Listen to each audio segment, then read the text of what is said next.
Bienvenue à ce premier épisode du Whisky Brunch. Vous vous intéressez au whisky, vous êtes débutant, expert ou simplement curieux comme nous, on veut partager notre passion avec vous. Slange.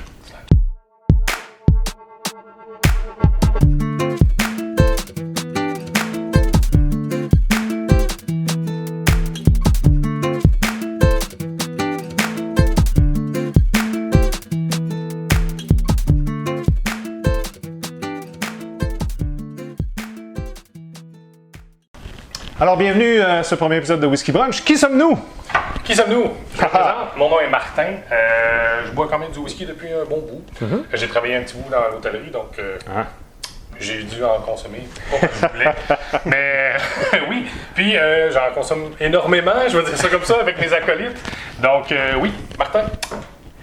Oui, moi c'est Eric. Je suis un buveur de whisky depuis quelques années déjà. C'est une tradition qu'on a commencé ensemble, Alain, depuis plusieurs années, mais avec Martin, ça fait peut-être 2 ans maintenant là, qu'on passe nos dimanches, une fois de temps en temps, à déguster des nouveaux produits. Comment occuper un dimanche? Absolument. Mon nom est Alain. Et ça me fait plaisir de vous recevoir avec nous. Pourquoi on fait ça? Ben, c'est qu'on faisait déjà ce genre de dégustation-là les dimanches, comme on disait, c'est pour ça qu'on appelle ça un brunch. Et on s'est dit, ben, tant qu'à le faire, pourquoi pas le partager? Pourquoi on fait ça en français? Ben, écoute, parce qu'on est Québécois. Hein? C'est un bon point. C'est un bon point. Merci de clarifier à tous. Ben, c'est ça. On va utiliser quand même, malgré tout, des termes anglophone, mais c'est pas grave. On est là pour s'amuser, partager avec vous, puis avoir du plaisir. Oui, effectivement, c'est pas The Whisky Brunch, mais le Whisky Brunch. Voilà. La raison, comme tu as bien dit, Eric, on va utiliser quand même des mots anglophones parce que souvent, ça s'applique mieux, je pense, où les gens connaissent cette palette-là, ou ce terme-là en anglais. Mais pour moi, pourquoi on fait ça? C'est pour boire. C'est ça? Ah, c'est pas ça, il faut que je dise. Hein? Oui. Non, mais en fait, c'est surtout pour partager parce que boire un whisky, il est toujours meilleur, ce whisky-là, qu'il soit dans un verre en plastique, directement à bouteille. Directement à bouteille? Oui, mais les petites mignonnettes. Ah, ok, les petites que je fais juste. Pour rire et partager. Partager, c'est ce qu'on fait. Le whisky est toujours meilleur. D'où c'est qu'on vient? Pourquoi on aime le whisky? De que c'est? De pourquoi? De comment? Ben écoute, comme je l'ai dit, j'ai travaillé longtemps dans l'hôtellerie. Donc, je suis un peu plus, oui, j'ai testé le whisky à travers des cocktails, je vais dire ça comme ça.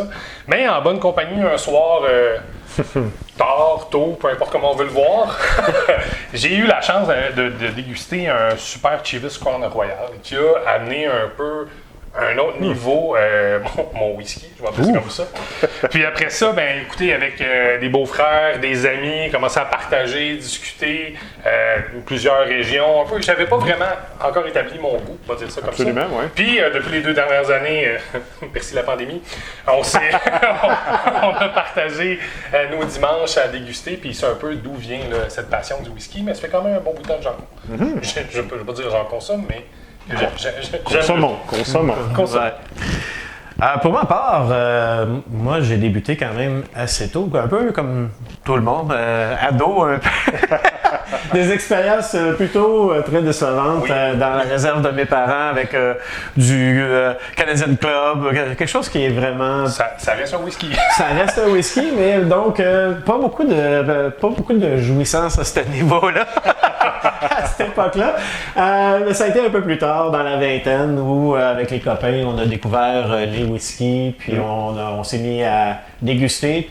On est parti avec des blended en premier, quelque chose de bien typique. Et au fur et à mesure, les goûts se sont développés. Puis, on est rendu là. Effectivement. Moi, c'est un moment mémorable. C'est avec mon ami Diane B. J'espère que tu écoutes, Diane. On était montés en autobus du voyageur. C'est ton oncle. De mémoire, c'était à Candiac. Et on lui avait acheté, à ce moment-là, c'était 30$, je me rappelle. Alors, on était jeunes, on n'avait pas beaucoup de sous, mais on lui avait acheté un Chivas Regal. Et c'est là que j'avais goûté pour la première fois. Plus tard, bien évidemment, on goûte à des blended. On s'était même, je ne sais pas si tu te rappelles, acheté une bouteille de Johnnie Walker Blue à 4. Oui. Qui coûtait 200$ quand même. Ouais, c'est un gros investissement. Ça a caché. Et à l'époque. on a vu la bouteille le même soir. Oui, Alors, exactement. c'est assez intéressant. Puis avec ça, oui, J'étais pas là. t'étais pas là. Non. Et puis, on a évolué comme ça à travers le temps, puis on déguste. Je pense que le whisky, c'est quelque chose qui s'acquiert avec le temps, un peu comme le vin. Et c'est là qu'on est aujourd'hui. Pourquoi on écrit Whisky Brunch, pas de E?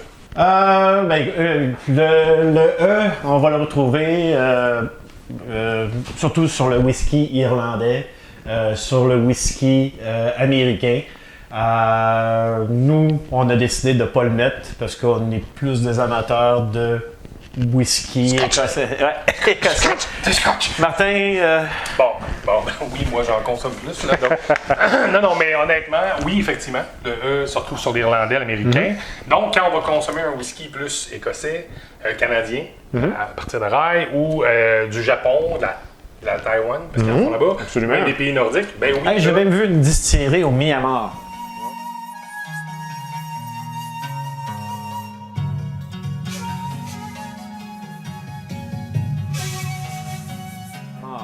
Oh, Au oui. Myanmar, ok. Je savais que mes bâtons de hockey venaient de là-bas, mais.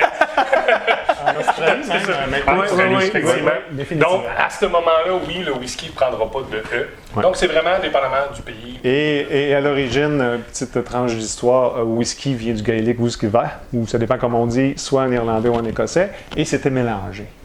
Whisky, pas de E avec un Y, c'est pas grave. Et c'est du branding qui aujourd'hui fait la nuance, notamment au niveau de l'Écosse. Puisqu'on boit un peu plus de scotch, on a décidé de ne pas mettre de E à l'intérieur du whisky brunch. Effectivement. Qu'est-ce qu'on va faire dans les autres capsules? Qu'est-ce qu'on fait? Ben, je pense que la première chose à faire, ça serait de discuter qu'est-ce qu'un whisky. Ah, bon point. Un bon point, parce qu'on point. a des rails, on a du bourbon, on a Ouais. des scotch, on a des irlandais, on a parlé d'autres pays. Donc, comment c'est distillé, comment c'est fait, On va faire ça dans la deuxième capsule. Oui. ça c'est un beau sujet. Sinon, peut-être parler des régions. Parler des régions, parler des terroirs. On va parler un peu de tout. Ouais. On va éventuellement faire beaucoup de dégustations. Donc, dans les capsules subséquentes, une fois qu'on aura fait un peu le tour de ce qu'est un whisky, ben, on va parler de comment le boire. Du moins, la façon d'un puriste. Peut-être que vous le buvez différemment. Et c'est parfait. On va parler aussi de où trouver des whiskies. Nous, on est un peu ici au Québec. On l'a dit qu'on est au Québec? Ouais. Ah ouais, on est au Québec! Parce que oui, on a dit qu'on voulait boire. On voulait boire. On va la boire. On est un peu régi, pas un peu, mais beaucoup par la SAQ. Donc, souvent, si on arrive puis on fait une capsule d'une semaine puis on voit quelque chose, on va vous le dire. On va vous parler peut-être de la LCBO qui est peut-être accessible selon votre région, tout près de la frontière ontarienne, et d'autres endroits. Des endroits où on peut trouver du whisky des fois en ligne, des clubs de whisky auxquels j'ai déjà participé dans l'Ouest. Peut-être, Ouais. je pense qu'il y a des bons endroits où on peut déguster. Ah oui! Soit même dans la région où on est, ou à travers le Québec, il y a des belles histoires, des belles Absolument. endroits pour Ouais. déguster les whiskies. Je pense que ça vaut la peine de les partager. Si vous voulez nous en donner, faites-le. Je pense Très que bon. j'aimerais ça en découvrir d'autres. Bien Je vais sûr. même vous conter une histoire à un moment donné par rapport à c'est quoi l'importation du whisky et qu'est-ce que ça représente. Oh! Qu'est-ce que ça représente? Quoi ne pas faire, surtout? Quoi ne pas faire? C'est ça, c'est. Hey, vous voulez un truc sur ne pas quoi faire pour importer un whisky? Je vais pouvoir vous en dire un mot là-dessus. Évidemment, on va parler d'histoire à travers les capsules, d'où vient le whisky, la façon de distiller du whisky, comment les tonneaux, pourquoi c'est du chêne américain, pourquoi c'est des fûts de Bourbon, etc. On va parler à travers tout ça. On va parler de voyage un peu. On a eu la chance de faire Oui. un très beau voyage en Écosse. Peut-être que ça va vous intéresser de voir cette capsule-là précisément. Désolé, Martin, tu Bon. n'étais pas là. Je n'y Mais étais pas. que voulez-vous? On sait aussi, si vous êtes un peu attentif, vous avez vu notre capsule d'entrée tout de suite après la phrase d'introduction de la capsule numéro 1, vous avez peut-être remarqué qu'on s'était donné des patronymes. C'est quoi ça, des patronymes et pourquoi, Martin? Ben, les patronymes, je pense que ça nous définit. Le mien, le Oui. versatile. C'est vrai. Pourquoi je suis versatile? Ben, on dit ça parce que oui, je l'ai dit plus tôt, je suis monsieur cocktail. Je suis monsieur qui va boire beaucoup plus de blended, qui va boire Ouais. du bourbon, moins attaché peut-être au scotch écossais, mais Ouais. qui va le faire et qui cuisine. Oui, oui, j'ai déjà fait des sauces barbecue avec du Bowmore, ne pas me juger. Dans des rétros Santana. Voilà le pourquoi on me dit le versatile. Ah, c'est bien ça. Eric? Ben écoute, pour moi, je suis un collectionneur. Donc, je collectionne les bouteilles. Je vais les chercher un peu partout. Ça m'arrive de les importer. Et ça arrive, j'ai des contacts parfois qui me ramènent du scotch ou des whiskies d'ailleurs. Donc, j'ai certains contacts. Puis je collectionne aussi les histoires. Je vais souvent vous arriver avec un peu dans le champ gauche avec des légendes, des mythes, etc. Là. Pas des histoires, une fois c'est un gars qui rentre d'un bord et sort de l'autre. Non. On l'a tout fait, Un peu plus sophistiqué que ça. Qui n'a pas fait cette blague-là? Moi, pour ma part, c'est le puriste. Pourquoi le puriste? J'aime beaucoup nommer la distillerie ou le whisky tel qu'il se prononce en gaélique. On parle encore de scotch dans ce cas-ci. J'aime avoir le bon verre. Je le prends neat.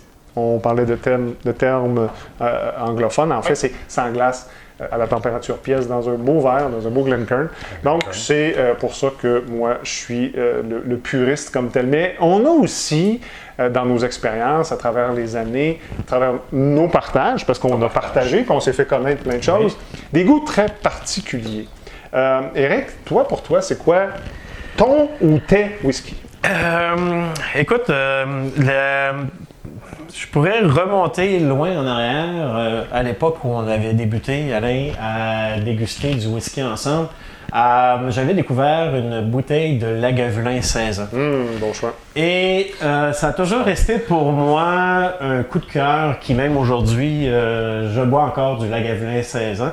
Mais j'ai développé un goût pour le côté salin, le côté tourbé, le côté fumé des îles. Donc, je suis plus côte ouest de l'Écosse, Islay. Skye, c'est les îles. Je monte jusqu'à Orkney avec le Allen Park. J'ai quelques bouteilles d'Allen Park. Puis c'est ça, j'ai mes distilleries, la plupart. Je suis un amateur de Laphroaig, Lagavulin, Kiloman. Ce sont mes distilleries. Un gars d'Ayla, finalement? Vraiment un gars d'Ayla. Vraiment un gars d'Ayla. On va parler des régions dans une capsule subséquente. Vous pourrez l'avoir ici. Martin? Ben écoutez, tu dis qu'on va parler de région dans une capsule subséquente. Je vais Oui. partir tout de suite le débat. Moi, je suis un fan de la 6e région, qu'on va Il y en a appeler 5. les îles. Il y en a 5. Donc, je vais vraiment aller chercher un peu dans le même style, mais plus du côté ce qu'on appelle le brine, la saumure. Oui. Le côté salé. Donc, je vais monter Orkney, la même chose pour moi, du côté Skye, du côté Arran. L'île de Molle. L'île de Molle. Ouais. Beaucoup plus. C'est limité un peu plus. Surtout à la SAQ, je peux me permettre, on a de la misère en avoir. Mais oui, effectivement, c'est un peu plus niche à ce niveau-là. Mais parce que j'aime les îles, oui, je baigne aussi dans le Islay, comme Eric, j'aime bien. Puis je vais même descendre un peu plus dans la région, comme ce que j'appelle Cableton, qui est un petit peu plus côté aussi salin que j'aime, que j'allais chercher dans les scotch. Mais très bon choix. Si on parle des autres whiskies et des autres choses, on en parle. Alors de mon côté, malgré le fait qu'on avait commencé avec un peu de blended et du Chivas, qui est encore très bon. Très bon. Je n'ai pas de souci de ce côté-là. Non. C'est une question de goût. J'étais commencé avec du Macallan dans les Highlands et lors justement de notre fabuleux voyage, j'ai découvert la région de Campbelltown où il y a seulement 3 distilleries, mais le goût épicé à la fin. On a souvent de la muscade, peut-être de la cannelle, un peu de poivre à la fin. J'aime beaucoup ça. Sinon, de plus en plus, puisqu'il y a moins de distilleries du côté de Campbelltown, je me dirige lentement vers Islay grâce à des dégustations qu'on a fait ensemble. Mais mon coup de cœur, évidemment, c'est pour l'île de Skye, pour Talisker, mais ça, c'est pour une raison purement personnelle. Très bon choix. Merci. Oui. Prochain épisode, ce qu'on va faire, on va démystifier les différents whiskies. On l'a dit d'entrée de jeu. Le rye et le bourbon. On va parler aussi du irlandais. On va en faire plusieurs. On va en goûter même, peut-être. On verra si on en goûte. Merci d'avoir été là. N'oubliez pas de cliquer sur subscription. Ou, c'est comment on dit ça en français? Subscribe. Abonnez-vous. Abonnez-vous sur le bouton en bas. Vous n'oubliez pas la petite cloche. Merci d'avoir été là. N'oubliez pas les commentaires. Si vous avez des suggestions à nous faire, si vous avez des idées. Très important. Très important. Oui, ça va nous donner un peu de matériel. Merci. Pour... Messieurs, Drummond. Drummond. Slange. Slange.